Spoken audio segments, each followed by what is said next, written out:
That Don't Sound Right is a podcast about talking the way we did before the internet. When you could not prove anyone right or wrong, all the expertise was contained in the people involved in the conversation.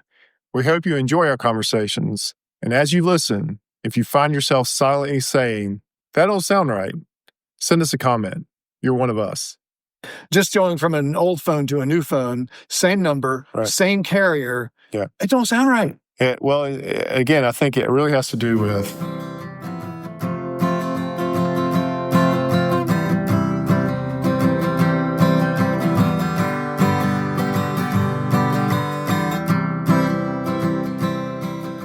Welcome back to another episode of That Don't Sound Right, a podcast about talking. We're your co-hosts. I'm Peter Billman.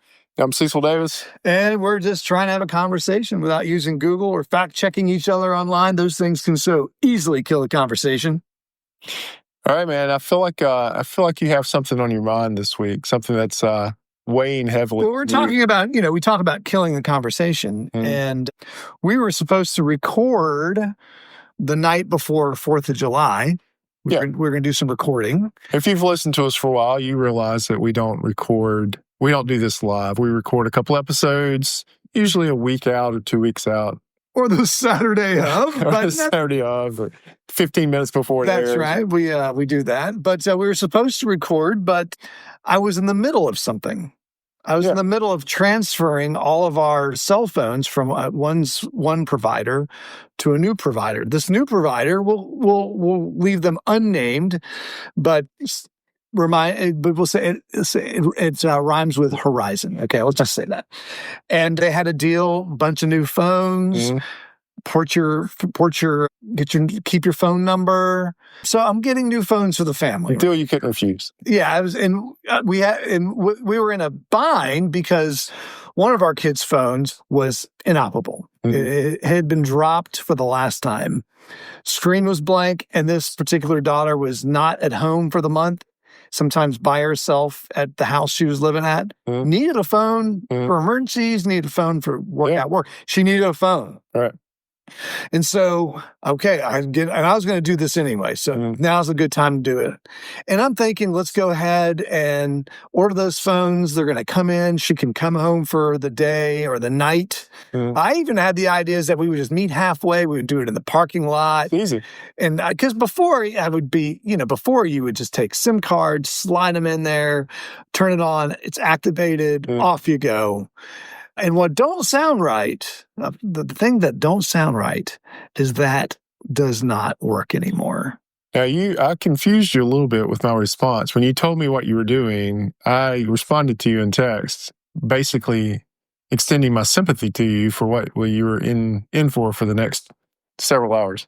Yeah. I mean, basically, I told you that we're setting up some new phones, and I actually wanted to postpone our recording by 30 minutes. 30 minutes, tops.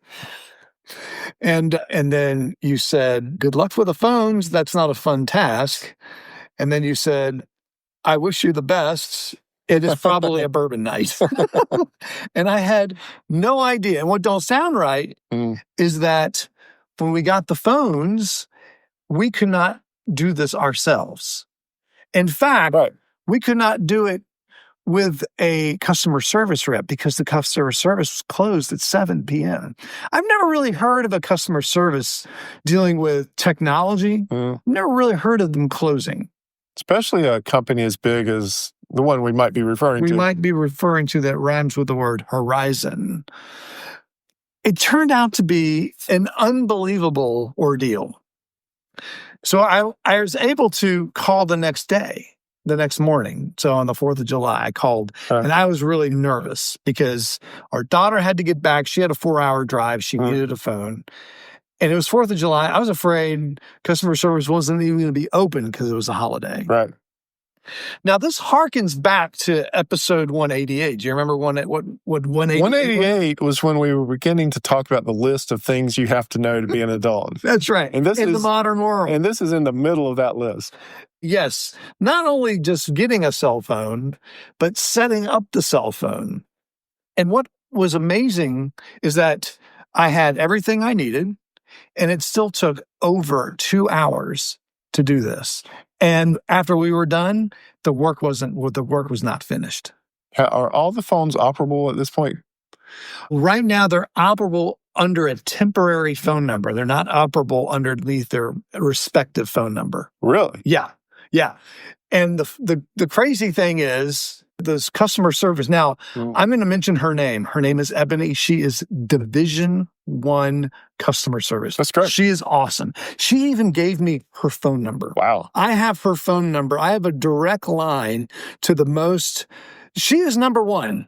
On all the customer representatives, you usually have a top 10 list of the customer service rep experience. Ebony is number one. She is number one on my list because she had to go to the other carrier, which we won't mention their name, but they start with the word straight and end with the word talk. Now, you were porting your numbers over. You're trying to keep your We want to keep all the phone numbers, right? Right. And she was having an immense trouble. She kept on putting me on hold. And she goes, "I'm sorry, but I'm working with the other company," which is actually a division of Straight Talk. I mean, a division of Horizon. Really? Yeah, they're actually under the same umbrella. Huh. And she was having an issue getting them to do what she wanted to do. Right. I said, "Ebony, if you can't do it, how was I ever going to do it?" Yeah. Now, when I recounted the story to you, you kind of put on the Cecil grin. You kind of sat up straight. You put on the Cecil grin and you said, "Yep, that's the way it is." And I guess you've had this similar experience? Oh, absolutely. Because I'm assuming you're the IT administrator for your family. And I am the wrong one to do it.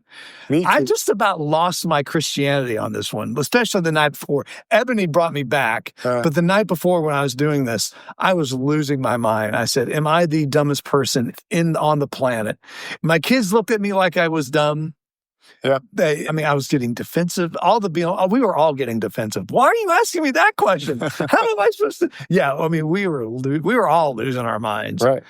I've had the same exact experience, and I wasn't even going from one carrier to the next. I mean, this has happened just getting a new phone. Just upgrading your phone? Just upgrading the phone. This happens? Upgrading a phone? From the time you decide you want to upgrade the phone, picking it, getting it on the plan, getting the phone, and then getting everything ported over from one phone to the next.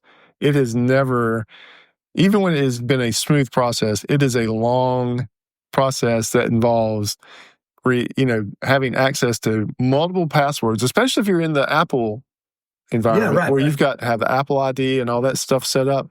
It is not a straightforward process. I mean, you have to have at least one working phone that you're not working on. Yes. You have to have your laptop logged into several different places. Yes. You have to have all the other phones laying around. Yes. And they got to be charged up, ready to go. And you have to have Wi-Fi. Yes. So the whole idea of me sitting in a Walmart parking lot, trying to get, 2 hours away from home, trying to get my daughters, that was never going to happen. It would never happen. That was never going to happen. You have to. That don't sound right. You have to be in a laboratory, basically, with all the equipment, passwords, strong Wi-Fi in some cases. Oh yeah, because you're sometimes like my wife, she had to upgrade her iOS. Right, and in some cases you're pushing over, especially like with if you've got kids, they have somewhere between 14 to 16,000 pictures on their phone that they've saved, and so you're trying to port over gigabytes of information in some cases. Yeah, all right. To a new phone, and it does not. And sometimes you have to have cloud access. Oh, for sure. Yeah. To have enough storage to be able to port the data. Right. Because you're not porting over just a catalog of phone numbers. No. That is not that. Yeah, that's right. Yeah. I mean, especially on kids' phones, there's a ton of data on this. Well, if you think about all the, not just the phone, not the photos, but movies and any of the background data needed for the apps that are heavily media. Yeah. Oh, my gracious. All that's on there. I couldn't believe it. Yeah. I absolutely couldn't believe it. It is a major IT undertaking. I couldn't believe it. I just couldn't believe it. And so even after I got off with the Queen of Verizon, Ebony, the numbers still hadn't ported over. And She said it was going to take anywhere from 1 to 3 days for it to happen. You know, Brian Regan does a skit about, the comedian Brian Regan does a skit about this, where the old, used to, you had the landlines and it took several days for them to flip the switch. Oh, right. And so he does a whole skit about, like, if there's a switch, can I come down there and Sure. can I come down there to flip it? Same thing. It's like, what's taking 2 or 3 days to activate that new number? Right. I felt for you. All last night, I was like, I knew the pain that you were getting. I had no idea what I was in for. Yeah. I had no idea. I was up till midnight looking. I got on the Reddit to see what was going on. Right. And, some people were recounting their experience. So I'm thinking, this is going to be disaster for a week. Yeah. Or a month. But no, I had Ebony. Have you ever had to talk anybody else through this process? Not this particular process, but I've had to talk people through maybe changing a setting, just a setting on their phone. And then just to realize they had slightly a different operating system. And so the screens weren't matching. Right. The words weren't matching. Right. Oh yeah, I have done that. Yeah. That's even more difficult. It's trying to walk somebody else through it blindly, like over the phone or something like that. Yeah. I was so impressed with Ebony. She was able to walk me through it and get me through things. And the thing is, when the phone showed up, it said, log into your Verizon account, bring up the app, it'll activate your phone. Yeah. There is a minimal instructions that come with phones. And they make it sound so simple. I was looking forward to it. And there's usually pictures. I was looking forward to doing it in the Walmart parking lot. Yeah. I'm glad you didn't do that. So, but here's the vicious circle we got in. In order to port your phone number into a phone, you have to have a Verizon account. Mm-hmm. They don't give you a Verizon account completely until you have a phone number. How do you get the phone number, Peter? Well, you have to have a Verizon account. So it was great. So Ebony said, there's a workaround. And I've learned this. I'll probably never do it. Maybe I'll do it again. I don't know. She had to assign temporary phone numbers to all of our phones to fool the system and say, okay, we've got new phones, new lines of service. They're a new account number. Yeah. And then once that got established, then she could start the process of getting the new phone numbers to replace the old phone numbers. Yeah. But we were in this middle state of, we had all these phones, they all work, but they have all the wrong phone numbers. Yeah. It's a catch-22. It is. I couldn't believe it. I will say, I am impressed now that you can take phones and they will, if they're near each other with Bluetooth, they can port information over from one phone to the other. That's pretty impressive. That's in the Apple ecosystem. Yeah, that's you put the two Apples, they'll talk to each other instead of having to back up your phone onto a computer and then from a computer to your new phone, you just put the two phones next together. That has gotten much better. That is brilliant. And this level of technology really should be easier to use than it is. But as you discovered, it is not. This part is, yeah. I can only imagine it's the porting number has brought, well, no, you even said just going from an old phone to a new phone, same number, same carrier. Yeah. It don't sound right. Again, I think it really has to do with, we underestimate the amount of data that people are carrying on these phones that have to be ported over, the amount of space that you have to have available for the transfer, and the strength of your Wi-Fi. Like, you have to have a pretty strong, robust system. Yeah, fast system to move all this around. There was one time I was doing it with one of my kids' phones, and it just wasn't. It wasn't moving fast enough, right? And so it was timing out. And yeah, it's really amazing. And I don't like being the IT director. Why not? I just don't. This is like, I don't. I can't imagine why, Cecil. So I am the keeper of all the passwords. Yeah. And use a password manager. I use a password manager. Okay. Yeah. And maybe we should get a password manager to sponsor our show for a little while. Yeah. No, password manager has been a lifesaver to me. Really? I don't use one. Yeah. I use password manager. I used to use a spreadsheet. That's what I use. Yeah. But now that I use a password manager, and the reason I do that is always with me because I keep my phone with me. And so if anyone at any time calls me, I can go to the passwords manager and say, here's the password for whatever it is. Yeah, that's why I do it. Why is that better than a spreadsheet? Because I kept the spreadsheet on the PC at home. Oh, okay. But what if you kept the spreadsheet on the... Yeah, I could have kept it on the cloud or something like that. But and this is easier to search than a spreadsheet. Is it? Yeah. Okay. Or at least the way I had mine set up. You're an engineer. You might have had yours set up better than I as a pharmacist did. I don't like being the gatekeeper. I don't like being the bottleneck. Yeah. But that is part of being a dad in our socioeconomic layer is that you're the IT, typically, you're the IT keeper of the household. Right. Which is not something that you had to be 20 years ago. Right. Maybe you set the VCR up. Oh, right. Or you but there's no the clock. That. You just know what plugs. You just know where to plug everything. You corrected the clock on the microwave. Right. Daylight savings time. Call Dad. But now you have to know how to set up a network inside your home. I mean, typically, how to connect the printer to that network, your PC to the network, all the phones to the network. Yeah. It's a lot. It's a lot. To me, that's high level. It's a little bit high, but and as we get older, it gets higher level. Right. Because the gap between our competence and what you need to know grows, not because our ability to adapt has gone down and the complication level has gone up. It's gone up. So that knowledge gap or that competence gap really starts to grow. Yeah. And our kids look at us and say, they wanted to do a YouTube video of this. And this should be some kind of reality TV show of watching Gen Xers try to set up cell phones. Yeah.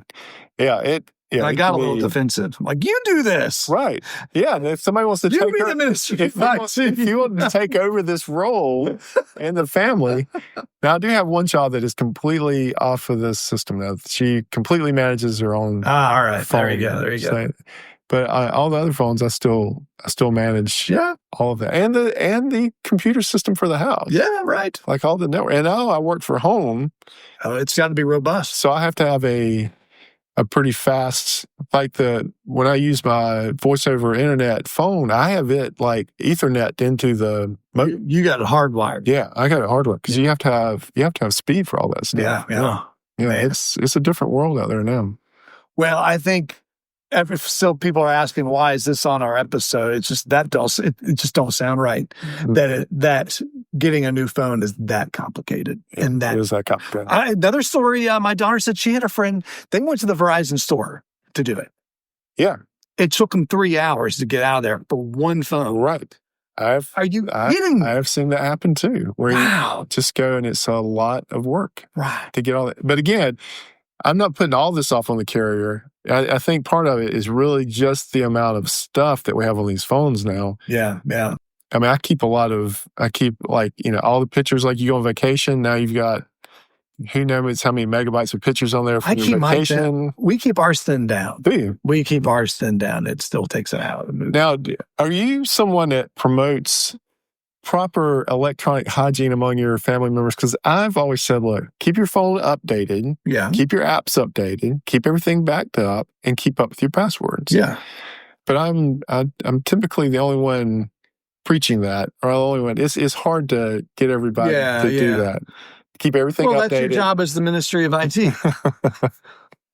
Because the first thing that happens when something goes wrong is I usually have to go into the phone and update either the operating system or the app that's going wrong or something like that. That's like the first thing. Okay. But I'm pretty serious about keeping my phone updated. Yeah. Not the version of it. Like I have an older phone. Yeah. But like anything that's on the phone software-wise, I keep it up. Yeah, and you should, because that just affects performance and security and your ability to move on with your life. Maybe we should start putting out memos to our family as IT directors. Say, look, today's the day that you need to go on your phone and update all your apps. Interesting. Just send it out. I wonder how well that would be received, Cecil. We'll never know because they don't listen to the podcast. Well, you mean memo? You're talking about sending an email. Yeah. I think we would be immediately put to spam. Maybe we can sometimes I think I'm already in their spam folder. I don't think I'm one of their safe email addresses. We should just pop up on their Instagram then and just say, hey, today is the Davis Family Update Your Phone Day. Maybe we can do a public service announcement for the TDSR podcast that we do it for everyone. That's why everybody. In fact, here it is right now. Right. Say it, Cecil. update all the apps and the operating system on your phone. There you go. Yeah. You're welcome. The other thing we had a little disparity about recently is I updated a password to an often used site in our house. Okay. And it was an important site. And you did? Financial site. Okay. But it doesn't save, since it's financial, it doesn't save the password. You have to put it in every time. Oh. And this time I made a pretty strong password. Okay. That is not easily memorized. Right. Which has caused some consternation, but you have to do those sort of things to protect, especially when it's got sensitive financial information. You have to do those sort of things. And so it's trade-off. Either you get in easy and you have a chance of being hacked, or you have a good password and you're not being hacked. You're either going to be hacked by someone outside of your household or inside your household. All right. Well, I'm sorry that you had that experience. Well, I'm glad that Ebony was able to help you. Oh, man. I got her on speed dial. She'll be my forever IT expert. And she even said this weekend, when you're ready to do, because we weren't ready. I couldn't do all the phones because one of our kids was out of town. And so we need them to come back.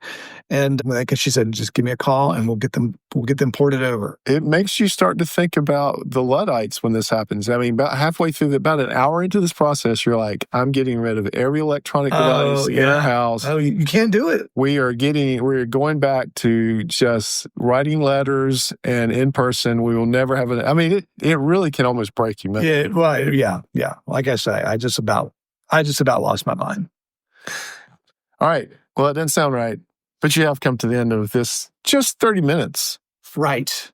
So, and here's the thing for all of you that kept your podcast app up to date, kept your phone up to date, kept your internet up to date. It's because this allows you to listen. That's right. And we thank you for listening. And currently, there are no restrictions on guys in their 50s doing podcasts, so we are still able to freely no tariffs on our. Well, we already bought the equipment. We already got the equipment. We've, in a sense, been grandfathered in without being grandfathers, but maybe we'll be grandfathers one day. But if you enjoyed this conversation, and it was your first time, think about hitting the subscribe button on the platform you listen with. If you're that long-time listener, keep your apps up to date. Leave us a rating. Give us a review so others can easily find us and join the conversation. We are very user-friendly. Like, as far as technology goes, once you're on our platform, we're available on all the platforms. All you gotta do is hit the button. That's right. And listen. That's right. All right. So That Don't Sound Right is a production of TSR Podcast in conjunction with Camel City Studios. I'm your co-host and sound engineer. Peter is your other host and web designer.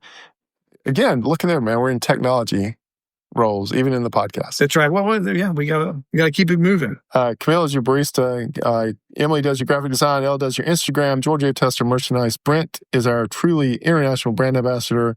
And as always, listener number one is Scott. So until next week, keep talking. And stay curious.